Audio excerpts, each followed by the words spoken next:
Imagine running the most famous, the most star-studded sports franchise on the planet. I mean, you possess literally the greatest players in the world. We are talking about the absolute pinnacle of attacking talent, right? Players who just dominate global headlines. They sell millions of jerseys. And yet, with all of that firepower at your disposal, you have completely failed to win a major title for 2 consecutive years. Yeah, I mean, it sounds like a mathematical impossibility. Like, when you accumulate that much elite talent, just the sheer individual brilliance is supposed to guarantee at least one trophy. But that is exactly the bizarre reality facing Real Madrid right now. Right, so welcome to this Burnaby Notes Deep Dive. Today, we are unpacking the incredibly turbulent 2025-2026 season of Real Madrid.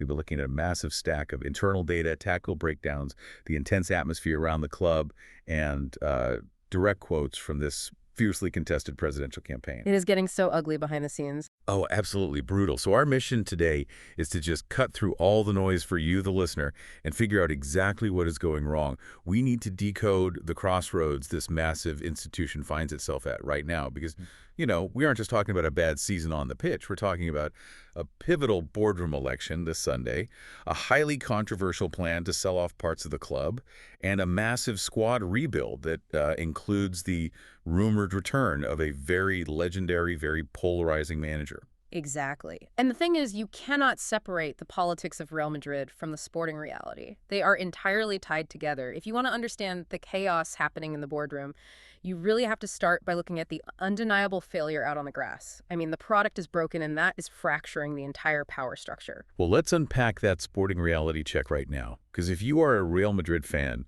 the pill you had to swallow this past weekend was incredibly bitter. You had to sit back and watch Paris Saint-Germain win the Champions League against Arsenal. Right, and when you look at the tactical breakdowns of that match, the sheer irony is just staggering. PSG finally won the ultimate prize in European football, 2 years after losing their biggest, most transcendent star to Real Madrid. Obviously, we're talking about Kylian Mbappe. It is a massive narrative shift. I mean, for years, the whole story was that PSG couldn't win because they were too focused on individual superstars. Now they win the second Mbappe leaves. Precisely. Under Luis Enrique, PSG completely shifted away from that individualistic superstar model. They became this resilient, cohesive unit. I mean, they implemented strict pressing triggers, everyone tracked back, everyone played for the system. Now passengers. Exactly, no passengers. When PSG took a hit this year, they didn't crumble. They had a structural foundation to fall back on, which is something Real Madrid completely lacks right now. And that perfectly sets up the brutal end-of-season player ratings we pulled from our own Burnaby Notes analyst breakdowns. Because if you want to see a team without a structural foundation, just look at these numbers. The dysfunction becomes completely mathematical. Do you know who the MVP of the entire Real Madrid season was? Yeah, it's wild. Their defensive midfielder, Aurelien Tchouameni. He scored an 8 out of 10. And think about what that actually means on the pitch, right? When your defensive anchor, the guy whose literal job it is to clean up messes and intercept passes, is your best player by a country mile, it is a terrible sign for an attacking super team. It means you're just constantly putting out fires. Exactly. You are spending the entire 90 minutes on the back foot instead of dominating opponents in the final third like you're supposed to. And what about the attackers? The Galacticos themselves. I mean, the ratings are absolutely shocking. Mbappe only received a 5 out of 10. And it's heavily noted in our internal reviews that he was saved solely by winning the Pichichi. Yeah, the top scorer award. Right, for those who don't follow the Spanish league religiously, yes, he scored goals. But his overall play, his actual integration into the team's tactical setup was heavily, heavily criticized. Because goals can mask a lot of structural rot, you know? It gets significantly worse when you look down the roster. Vinicius Jr. scored a 4 out of 10, Jude Bellingham, a 3, and Eduardo Camavinga, a dismal 1 out of 10. Wait, a 1 out of 10? I mean, how do you even manage that at this level of professional football? You manage it by making repeated critical errors in massive games. If you look at our data, specifically pointing to the Champions League elimination in Germany, a 1 out of 10 isn't just about missing a pass. It's about a complete collapse in spatial awareness. Just totally losing the plot. Yeah, losing your marker in critical moments, failing to execute the basic tactical instructions of the manager. It is a system failure. Speaking of the managers, they couldn't survive this dysfunction either. I mean, both Xabi Alonso and Alvaro Arbeloa took turns managing the team this year. They were both highly regarded tactical minds, yet they both ended up with 5 out of 10 ratings. And the specific commentary notes that neither man was able to control the sacred cows of the dressing room. Right. They essentially surrendered to the player hierarchy. Yeah. Instead of forcing the superstars to adapt to their tactics, they let the players dictate the terms of engagement just to survive another week, which of course ultimately doomed them anyway because you can't win like that. I look at this Real Madrid squad-building approach, and the analogy that comes to mind isn't a chef mixing expensive ingredients. It's more like trying to build a Formula One car out of 4 incredibly powerful engines, but you completely forget to install a steering wheel or brakes. That's a perfect way to put it. Right. You have all the horsepower in the world, but the moment you hit a corner, or in this case, any sort of adversity on the pitch, the whole thing just violently flies off the track. I mean, why does an overwhelming accumulation of talent result in such a broken system? Because football simply isn't played in a vacuum. The danger here is building a squad full of what we call autonomous players. These are superstars who play for themselves. They demand the ball at their feet in very specific, comfortable areas of the pitch, but they do not play for the collective system. Right, they want the highlights. Exactly. When the team loses the ball, an autonomous player doesn't immediately sprint back to cover the passing lane. They walk. They complain to the referee. And that leaves a massive gaping hole in the defense that a player like Tchouaméni is just desperately trying to cover all by himself. They're essentially independent contractors wearing the same shirt. That's exactly what they are. And when you have 4 independent contractors in your attack, you don't have a team. You have an exhibition squad. Wow. And because that product on the pitch is failing so spectacularly, the financial pressure is completely cracking the boardroom. Which brings us to the massive political earthquake happening behind the scenes. The very soul of the club is quite literally up for a vote this coming Sunday. The presidential battlefield. It is the incumbent Florentino Pérez against the challenger, RIQUELME, and the tension is incredible. Oh, it's unprecedented. Yeah. And the absolute flashpoint of this election is a massive controversy over a proposed 5% sale. A partial privatization of the club to raise funds. We are potentially talking about up to €1 billion generated from just a 5% stake. Wait, hold on. €1 billion for just 5%? Yeah. How does partially privatizing a member-owned club even work structurally without triggering an absolute revolt from the fans? Well, it is triggering a revolt. That's the core of the issue. Structurally, Real Madrid is owned by its socios, the registered club members. It is a non-profit sports association, not a private company with shareholders. So Florentino's camp is arguing that creating a subsidiary or finding a legal mechanism to sell off a 5% revenue stake is a necessary evil. They argue it's the absolute only way to protect the club financially in a changing global landscape that is just dominated by sovereign wealth funds. But Riquelme is completely weaponizing that. Yeah. He is actively accusing the current board of trying to rob the traditional member owners of their inheritance. Exactly. Because once you sell 5% to a private equity firm or a foreign state, the socios are no longer 100% in control.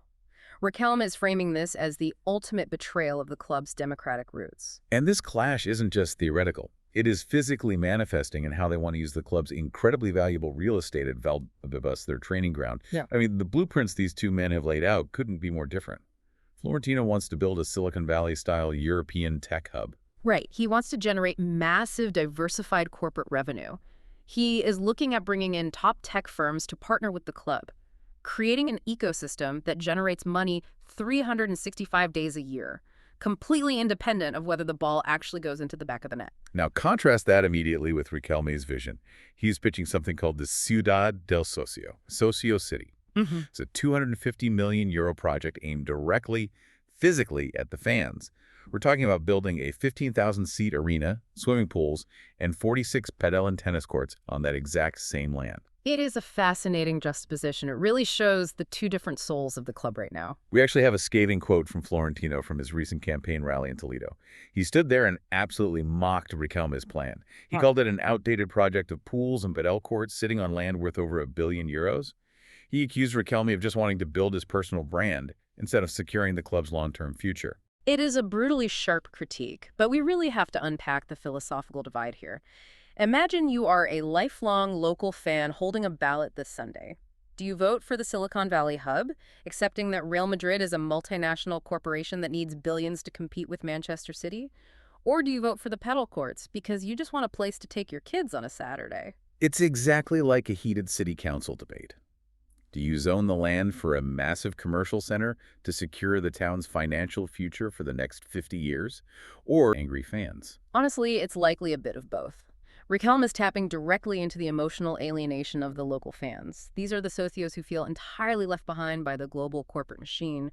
I mean, they are priced out of tickets, the stadium feels like a tourist attraction, and they feel the club has lost its local soul. Riquelme is offering to physically give them their club back, complete with a swimming pool. But here is the massive reality check.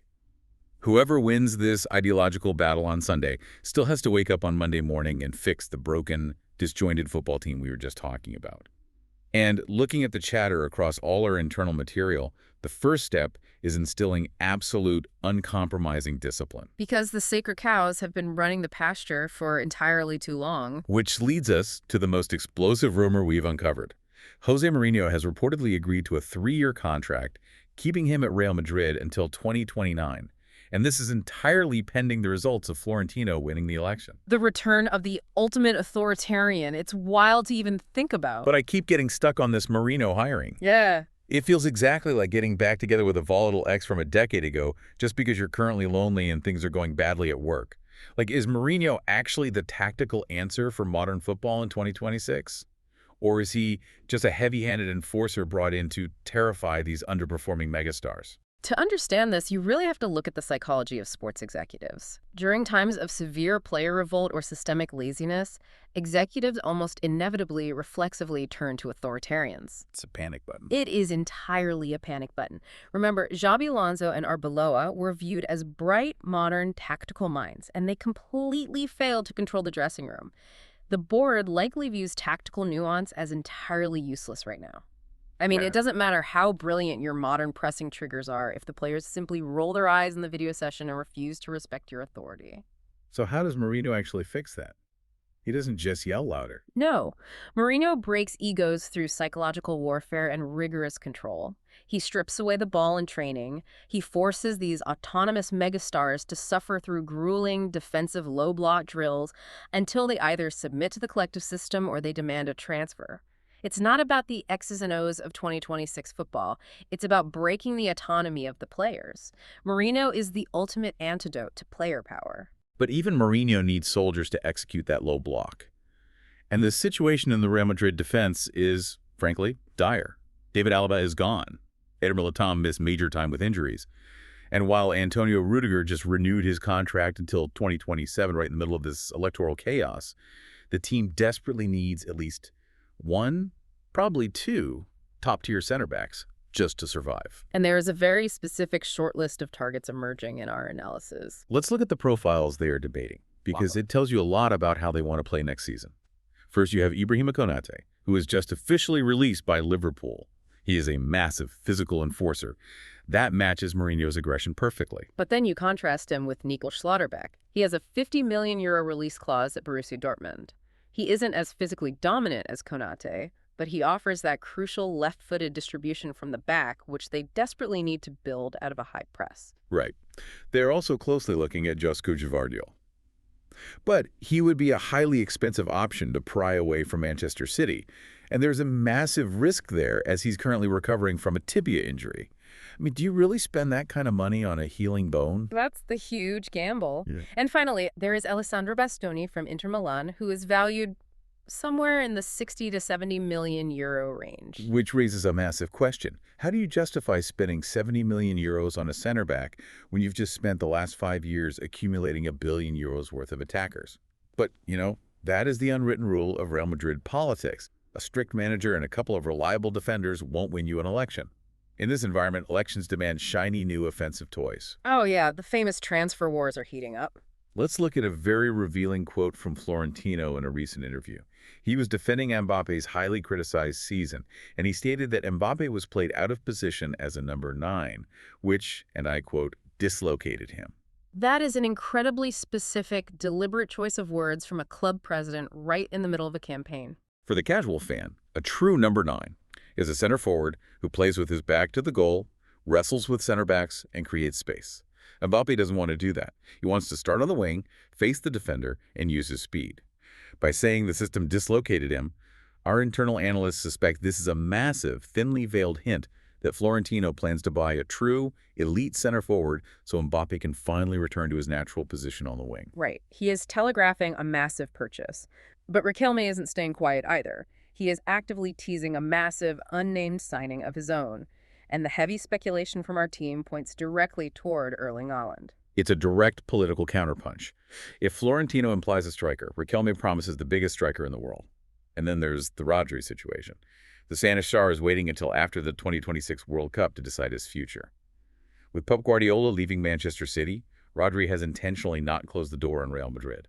He's a prime target for whoever wins the presidency on Sunday. It is a dizzying amount of moving parts. And to highlight just how absurd the football chaos is, a lot of our internal commentary briefly points to the absolute pristine stability of the Real Madrid basketball team right now. Oh, it really is night and day. If you look at the basketball side, Mario Hezonja was just named MVP.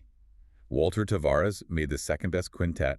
They comfortably signed Mamata Soko on a short-term deal without any drama. Even Davide Ancelotti is leaving the football structure to peacefully build his own project at Lille.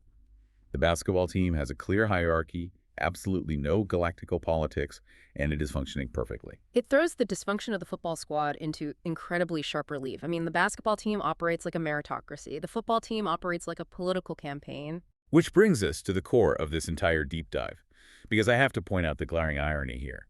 Florentino is essentially saying the individual players are perfect, but the tactical system failed them. Yet his implied solution is to go out and buy more individual star players. I have to ask, is the pressure of this Sunday election forcing both of these candidates into making irrational galactico promises instead of smart, pragmatic, tactical signings? To understand why this keeps happening, you really have to understand the political economy of a club like Real Madrid. Because it is a member-owned club, the president is essentially a politician. And historically, politicians at the Santiago Bernabeu buy votes with superstars. It's the currency of the realm. You can't win an election talking about present structures. Exactly. Deep down, the board and the tactical analysts might all know that a gritty 30 million euro defensive midfielder or a patient 3-year tactical rebuild is what the team actually needs to succeed on the pitch. But you cannot win an election in front of 80,000 demanding fans without promising an Erling Haaland or a Rodri. The democratic electoral system inherently incentivizes splashy, headline-grabbing acquisitions over pragmatic, balanced team building. So to win the job of fixing the team, you have a promise to buy the exact type of autonomous superstar players that broke the team structure in the first place. It is a vicious, inescapable cycle. Wow. Okay, let's bring all of these threads together. If you zoom out, you are looking at a colossal sporting institution reeling from 2 years of undeniable failure. They're facing a monumental Sunday election that will literally decide whether they physically build a multi-billion-euro corporate tech hub to fight state-owned clubs, or a fan-centric city of pools and padel courts to appease their alienated local voters. All while they are simultaneously preparing to unleash the authoritarian psychology of José Mourinho on an underperforming, star-studded dressing room that desperately needs elite defensive reinforcements just to function. It is a crossroads of absolutely epic proportions.